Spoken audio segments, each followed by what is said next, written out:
Welcome to ZoomTV. The show where we take a look at everything that drives, flies and floats. And what a better place to do a bit of floating than up here at the Hillry's Boat Harbour in Western Australia. On today's program, I catch up with the people at Electricana. We invite the general public to come down to the RAC Driving Centre and get behind the wheel of an electric car and see what it's all about. And thanks to Wangara Volkswagen, I check out a modern classic. What is it? Built in 1943. Beetle. You're on the money. This is the third generation. Surprisingly, in over 70 years, it's only the third time it has had a major restyle. And thanks to John Hughes, we're going to take you inside one of the biggest service departments in WA. I've been there, it's massive. You can't see the other side. This is truly an impressive operation. And our celebrity hitchhiker today is Nathan Butler. Do you know where he's from, Ross? I think he's from Winners and Losers. He is. Right. First car you ever owned? First car, Mitsubishi Magna, 1970, is a station wagon. So get ready. Ross, are you ready? I'm ready! Are you fired up ready? I'm fired up! Welcome To ZoomTV.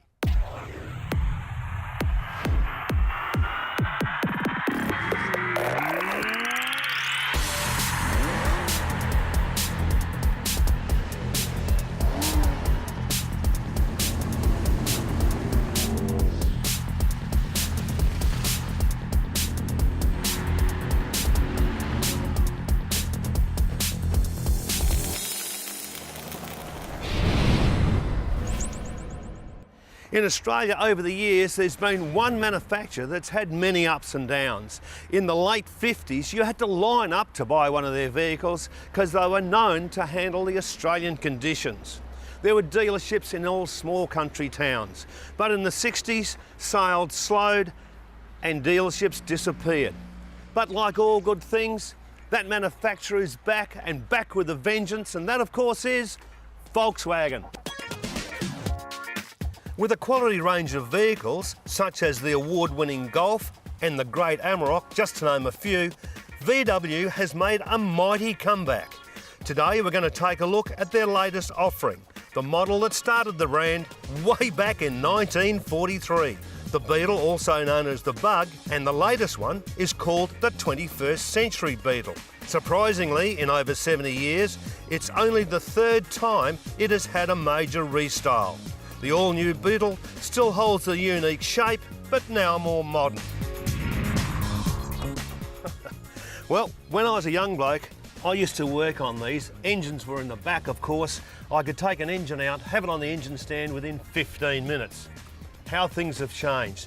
This engine, 1.4 litres, 118 kilowatts of power, 240 newton metres of torque. Fuel is delivered into this engine via turbocharger and supercharger, which means they're more economical and responsive and plenty of power. Starting with the interior, it has all the mod cons. Bluetooth and audio streaming, a 6.6-inch touchscreen, USB and SD card points, dual zone climate control, front and rear parking sensors, just to name a few. Now, when the Volkswagen design team started work on the dash, they had to come up with something functional. And they've certainly hit the mark with everything easy to read and touch. And to finish off, they colour matched it with the exterior colour, which looks edgy. Now, before we take off again, I must point out that this shell is laser welded and is fully galvanised. The engine has got plenty of performance, and gone is that annoying clack-clack of the old original flat-4 engine.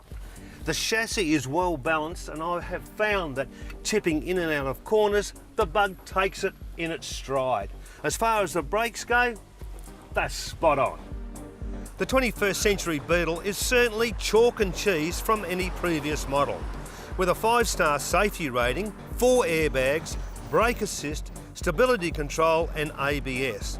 Now this particular model is optioned up with a sunroof and leather seats. To sum this car up in 2 words, modern classic. Well, there she is.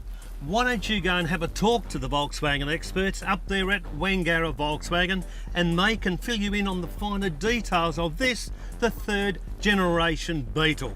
For more information, click on to ZoomTV.com.au. Do you want to get more out of your diesel? Well, let the team at United Fuel Injection help you. They're the experts in diesel fuel injection, turbocharging and vehicle performance technologies. Make an appointment today and get more torque out of your diesel at unitedfuel.com.au. I've got to tell you, Ross, the Volkswagen Beetle looks like a great car. Mate, how much different is it from the two that I owned many years ago? They've changed, but at least you kept the shirt. After the break, we catch up with the guys at Electricana. Do you know what that is, Ross? No, I don't. That is a celebration of all things electric powered. How about that? That's next on ZoomTV.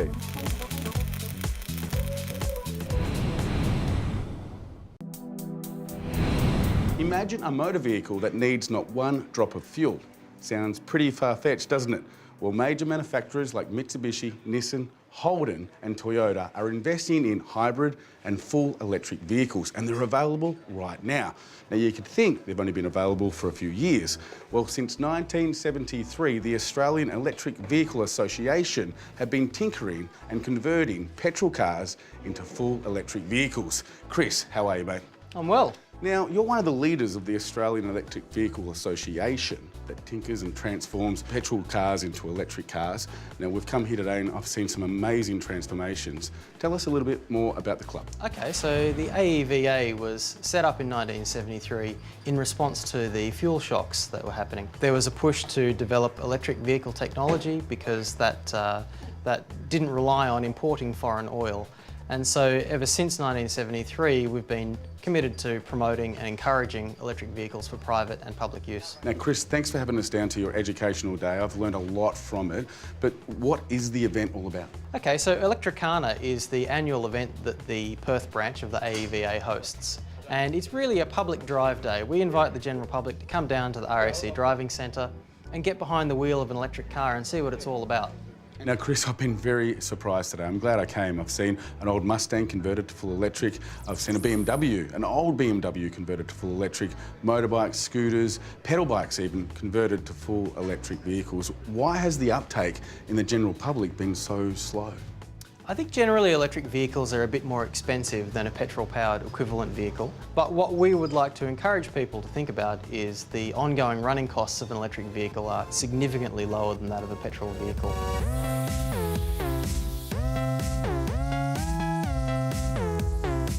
Now, not only are you a member of the association, you also are a tinkerer with the electric side of things yourself. This is, in fact, your invention, isn't it? That's right. This is my bike, Voltron Evo. This is my 2014 electric superbike. I will be racing, I'll be getting someone fast to race.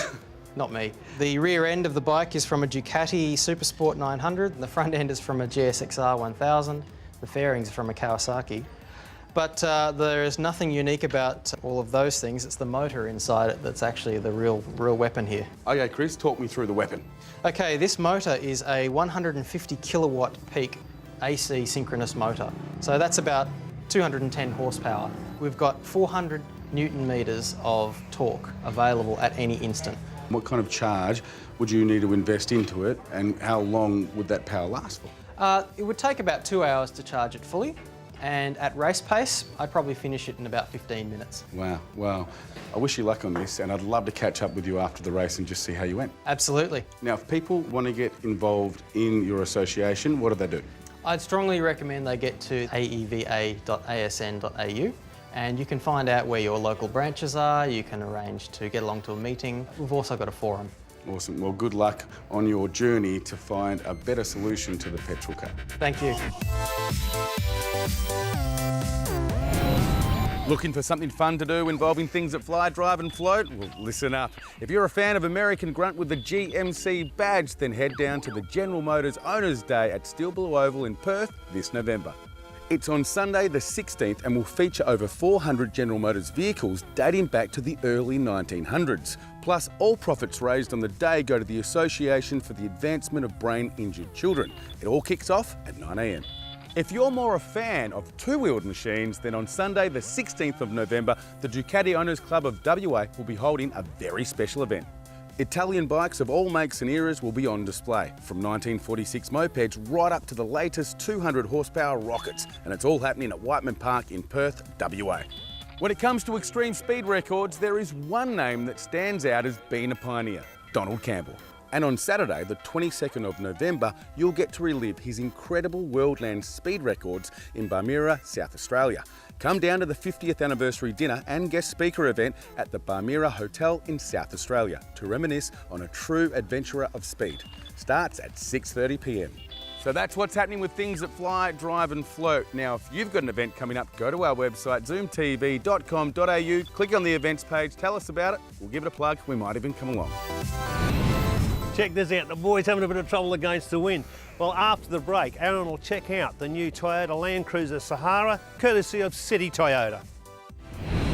Do you own something incredible that drives, flies or floats? Then we want to hear about it and maybe even have you on the show. All you have to do is film a short video under 2 minutes long about your car, your motorbike, your four-wheel drive, your boat or your plane and tell us just what makes it so great. Then upload your video to YouTube and email the link to imazoomaholic@zoomtv.com.au. You and your car could feature on the show all around Australia. Plus, if you're the member of a motoring enthusiast club and you've got an event coming up, let us know about it and you never know, we might come along.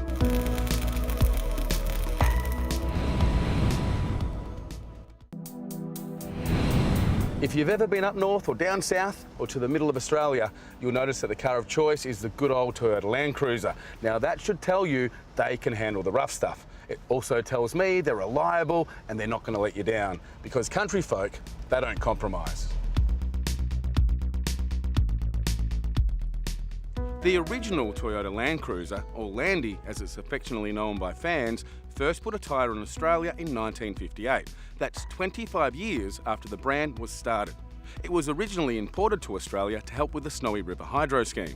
Not long after that, more started to invade our country. They became so popular that in 1963, a Toyota manufacturing plant was started in Melbourne.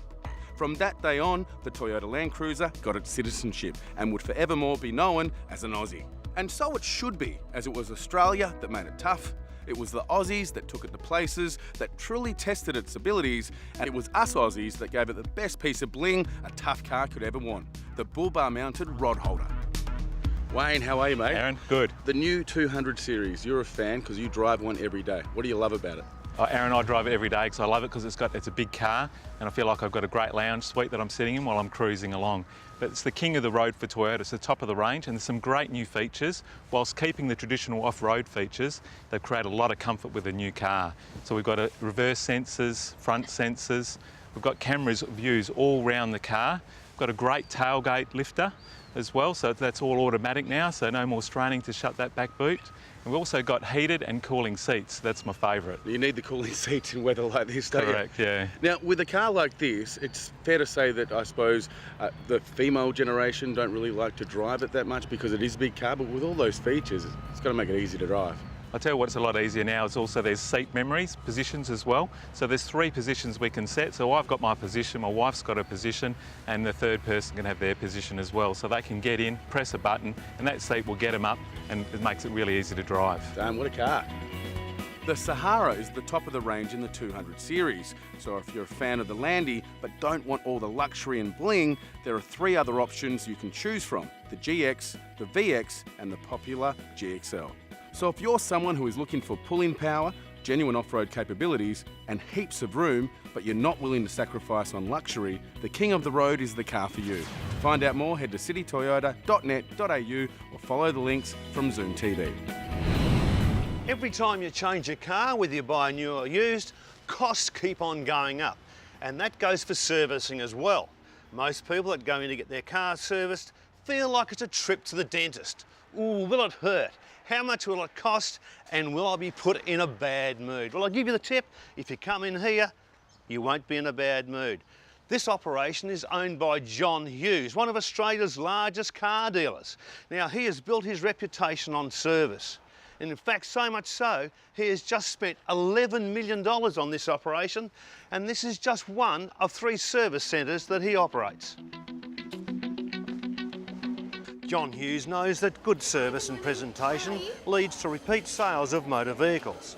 John picks his staff carefully and has regular meetings and staff involvement. At the head of his service team is an old mate of mine, car enthusiast Murray Hines. Hi, Russ. Murray, how you going? Yeah, very well, thanks. This is a fantastic operation. It's not too bad. How about showing me around? Come on, after you. Okay. Let's go.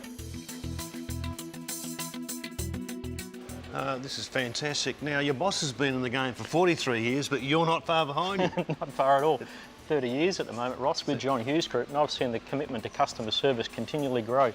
At the moment, we've got quite a number of franchises here. We've got Mitsubishi, Hyundai, Kia, and we're also recently been appointed the agents for Chrysler, Jeep and Dodge. Right. So the operation's growing all the time. A 60-bay workshop, it's marvellous. And factory trained technicians, a whole lot specialising in all their different areas. And quite a number of master technicians here as well. So we've really split the workshop so the guys only working on the cars that they're trained on the product. Let me have a look at your car. Come on, let's go and have a look. This is truly an impressive operation. There is internet facilities, coffee and tea for those that want to wait, or a courtesy bus for those that want to get back to work. And by the way, every service receives a complimentary detail. Now, if you prefer to have your car serviced at home, the John Hughes Group has 12 mobile service vans. So fellas, there's no excuse to not to get the wife's car serviced. This is the second of his service operations, and it's for new and used cars. With sales of over 1,400 cars a month, every new car is pre-delivered here, and also used cars are thoroughly checked out before they go onto the used car lot. Now, if you're a Ford fan, John hasn't forgotten about you. He has the Ford sales and service in East Vic Park. The Ford facilities are also state-of-the-art, but slightly smaller than the other two. But the same quality of staff and attention is exactly the same. So, if you need your car serviced, remember the John Hughes Group. For more info, click onto ZoomTV and follow the links. There you are. Coming up after the break, Aaron catches up with this week's celebrity hitchhiker, Nathan Butler, from Winners and Losers. That's coming up next on ZoomTV. What is this thing?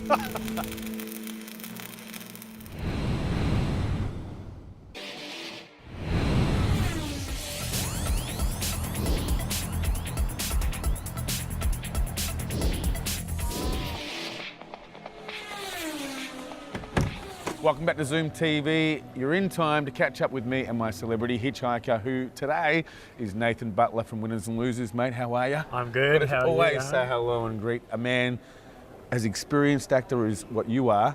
You're on Winners and Losers. Yep. You've done some stuff in the States. You've been in movies. You would what people would call a successful actor. Sure. Yeah, it's taken some time, but yeah.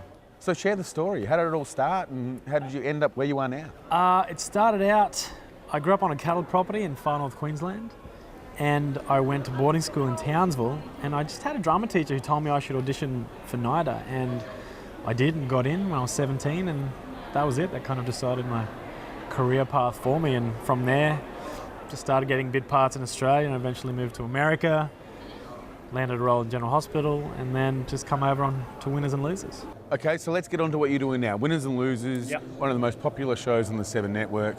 Why is it popular? And can you give me any goss about your character? Can we squeeze you for a little bit of Zoom goss? Yeah, look, it's popular because it's a fun show.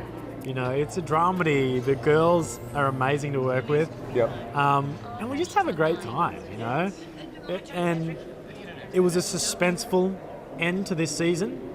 There's a bit of a cliffhanger. You don't know whether my character is alive or dead, so that'll be the big reveal next year, and I can't say anything. Well, are you unemployed? I hope not. I'm a dad now, so I'll be quite happy to be a dad for a second if I am unemployed, but hopefully I'm not, and I'll be back next year in Melbourne. But yeah, it's a fun show. It's definitely the best show I've ever worked on. Now it's time to answer questions. The Fast Five, you ready for them? Yes. Okay. First car you ever owned? First car, Mitsubishi Magna, 1970, is a station wagon. I had 2 massive speakers in the back that were as big as this couch. Just so you couldn't hear the timing belt going. Exactly. Ka-ding. Yeah. Okay. What is your opinion of the best car on the road? The best car on the road, I'd have to say the BMW. They're a good car. I had a They're a good BMW convertible, and I did love it, but then my wife has an Audi, so I mean, we like that. But I sold those and now I have a Prius. So You grew up. I grew up, had a baby, and now I've turned into a big sissy man. Okay, what is your opinion of the worst car on the road? The worst car on the road? Oh, I used to say the Kia, because when they came out, they were a bit, you know, plastic, fantastic, but now they're great cars. They've made a comeback. They made a comeback, man. What is the car you drive now? You've said it, the Prius. Yeah, and I have a GMC as well. I have a truck, which is American General Motors, which is fantastic. SUV is good, especially with a kid high on the road, you know. Final question. What is your biggest fear? My biggest fear would be something happening to my son. He's 9 weeks old now, and yeah, I mean, I still wake up and like, you know, is he breathing? Oh my God, he's breathing. Thank God. And that's every dad, I'm sure, you know, does that. Well, mate, you're definitely a winner from Winners and Losers. Thanks, Nathan. Really appreciate it. You go in there and feed your baby. Check. I know, I gotta Always feed my looking baby. after the baby My while wife you're is- here. There you go. Done. Thanks, Dad. Thanks, brother. Well, that's our show, done and dusted, Ross, just like your old mate there on the old surfboard. He's sitting down now, eh? He's had enough. Now, if you've got an event coming up to do with things that fly, drive or float, go to our website, zoomtv.com.au, click on the events page, tell us about it, we'll give it a plug, and you never know, Ross and I might even come along. But you've got to remember, if you're doing anything that zooms, make sure you do it safely. Very safely. Until next week, bye for now, thanks for watching. And that's a wrap.